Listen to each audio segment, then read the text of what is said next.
Bakit po ba nangyari sa SMNI at sa ating mga kasamahan? Sa SMNI kay Ma'am Lorraine, kay former President Duterte, kay Pastor Kibuloy sa SMNI. Bakit nangyari po ang atake rate sa karapatan sa malayang pamamahayag? Dahil ba nagtanong si Ka-Eric ng 1.8 billion pesos ba ang totoong kagastusan o expenditures ni Speaker Martin Romualdez sa kanyang traveling expenses? Hindi po.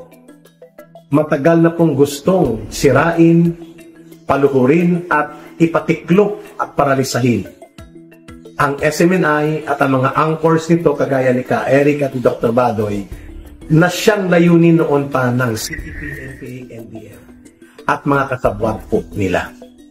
Malinaw po mga kababayan kung sino at ano ang punot dulo. Una, nagsimula po ito sa political ambition ni Martin Romualdez na maaga pa na kanyang binabangga ang mga Duterte, lalo na si Vice President Sara Duterte.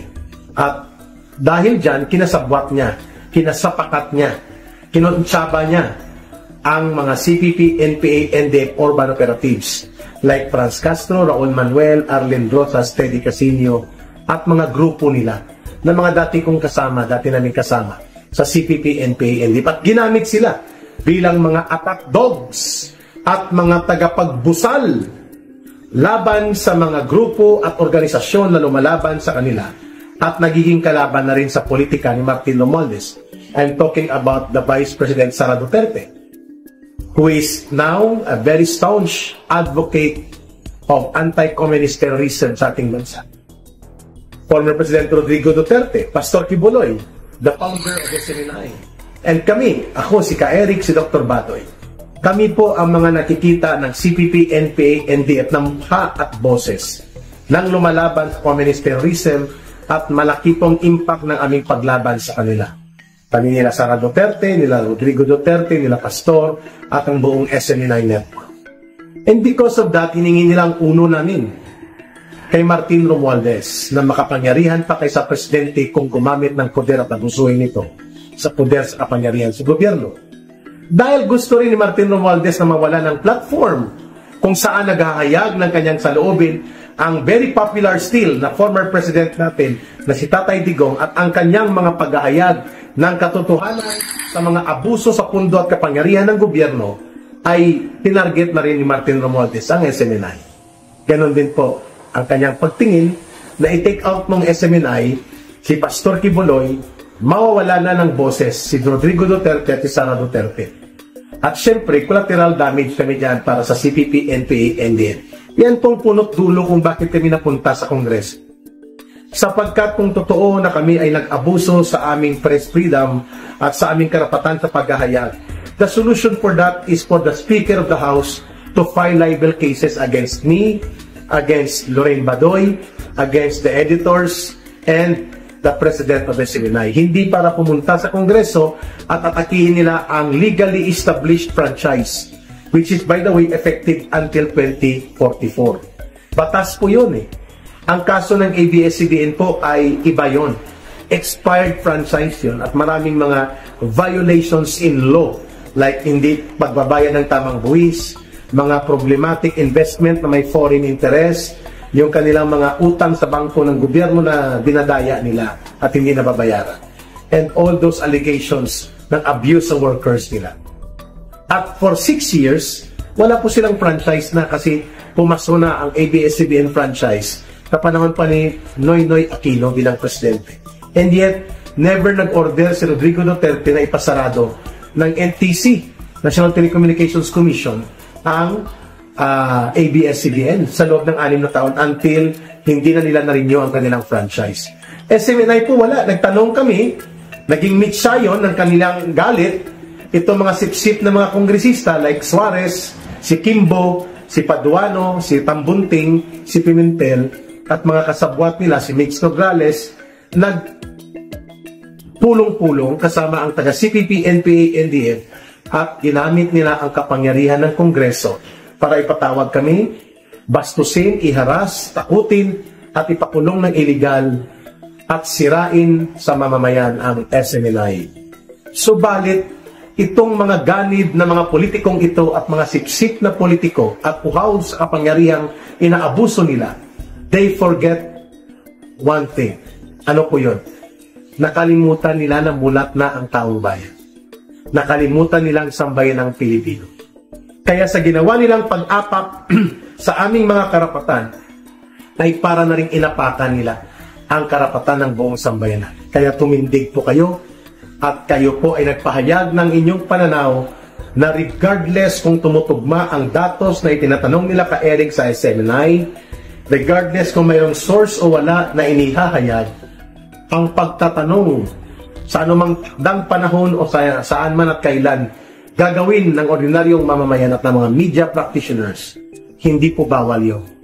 Kasi dapat ang nagpapaliwanag ng lantad at maliwanag kung saan ginagamit ang pondo ng gobyerno na hawak at ipinapahawak lamang sa mga kongresistang ito, obligasyon po yan ng Kongreso at ng lahat ng opisyal ng gobyerno. Malinaw po, wala tayong pagkakamali doon. At kung agrabyado sila sa pagbo-broadcast namin sa Laban Kasama ang Bayan, at ganoon din po kay Pangulong Duterte, they can always file cases in court. But not to attack and absolutely paralyze SMNI at i-take down ito sapagkat yan ay malinaw na paglabag sa press freedom and freedom of speech. So ano pong naging usapin sa Kongreso kung bakit kami nakulong? Number one, pinanindigan natin at ipinagtanggol ang mga constitutional rights na nakasaad po sa Bill of Rights. No person shall be deprived of life, liberty, and property without due process of law. Kaya yung nangyari po sa amin, illegal detention and illegal arrest. Arbitrary po yun at yun ay paglabag sa konstitusyon. Hindi po kami pwedeng pilitin doon na sumagot at incriminate ang aming mga sources at ang aming sarili sapagkat nasa batas po na pinapangalagaan kami ng tinatawag na due process of law. At ang due process of law ay nasa Bill of Rights natin. At kasama po dyan ang pagbibigay ng tamang serbisyo at tulong, suporta ng mga abogado para kami ay mabigyang giya o guide sa aming mga dapat ihayag at mga pagpapaliwanag. So doon pa lang po malinaw na yon. Number two, hindi po dapat doon sa forum na yon ng abusive committee hearing ng Kongreso kami dapat dinala. Sa korte sila dapat nag-file ng kaso para hindi po nila magagamit ang kanilang superior advantage of power kapag doon sa Kongreso na sila din ang mga investigador, sila din ang prosecutor, sila din ang judge at sila din ang sentensyador o executioner. Pwede ba yun? Siyempre hindi, mga kababayan, mga kapatid. Very vocal at the start si Congresswoman Arroyo, but maliwanag din na ayaw niya, she's also like President BBM, na she doesn't really want to confront. So nung siya ay naakusahan na nagsistage ng takeover, kumbaga, sa Kongreso, o napaghinalaan na yun ang kanyang plano, na demote siya from senior deputy speaker to deputy speaker na lang, and then later on, natanggal talaga sa pwesto.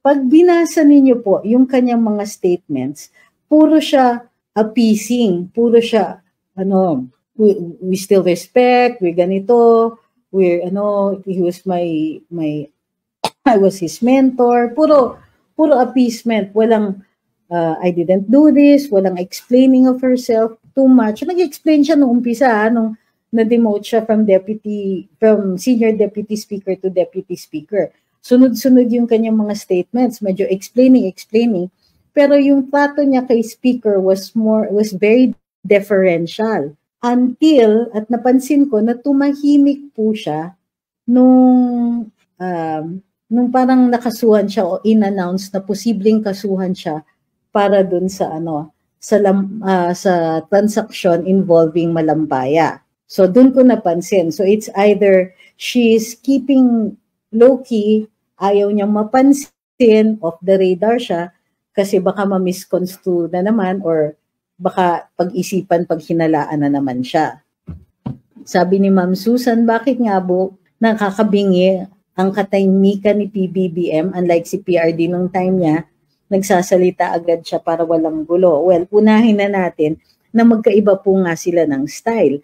At itong ating Pangulo ngayon ay hindi po talaga confrontational. Kung titingnan ninyo, hindi siya mahilig sa conflict. At kahit yung kanyang mga statements, very tempered, very non-aggressive, maliban lang ng mga statements na tungkol sa China. Okay? Pero kung tungkol sa gobyerno and all that, parang masyadong, well, sa sobrang madiploma siya, nagmumukhang either walang posisyon or very, very, how do you call this? Malamya, kumbaga. Well, to be fair also, sanay din tayo na sa presidenteng hindi malamya. So by comparison, talaga magsasuffer siya. Ang tingin ko dyan is yun nga, magkaiba sila ng styles. Pero maliwanag na PRD style was very effective. Samantalang apparently based on your responses here, you don't see President BBM being as effective. Sabi ni Bok Raposa sa YouTube, yung mga senators na kilalang dikit kay PRD at VPISD ay ang tatahimik. Well, no talk, no mistake, di ba? I think nagsalita naman sila nung inaatake yung CF ni VP Inday and yung parang collaterally na-attack din siya. Sabi ni Freeride, Erwin Tulfo is pro-Sara Duterte pero sinasama ni Speaker sa lakad niya dahil ba malakas sa masa si Erwin Tulfo? Wait, sino may sabing pro-Sara siya? Siya? Tingin ko, magbabago din po yan. Kasi actions are louder. Tingin ko dyan is, although friends siguro sila ni VP Inday, I think the support is largely for the Speaker. To be fair, nasa Kongreso kasi siya. So, mahalaga sa kanya na okay siya kay Speaker kasi otherwise wala siyang magagawa bilang kongresista. Sabi ni Infested Jones, my leftist teacher once said, itong diskarte ng mga Marcos. Number 1, protect or build your base. 2, if you are in conflict with another, let nobody see that you're divided. Well, you're talking about the group that they're in. Pero as an individual, as president, I'm not sure if that's the same. Kasi already divided. The VP was not an enemy before.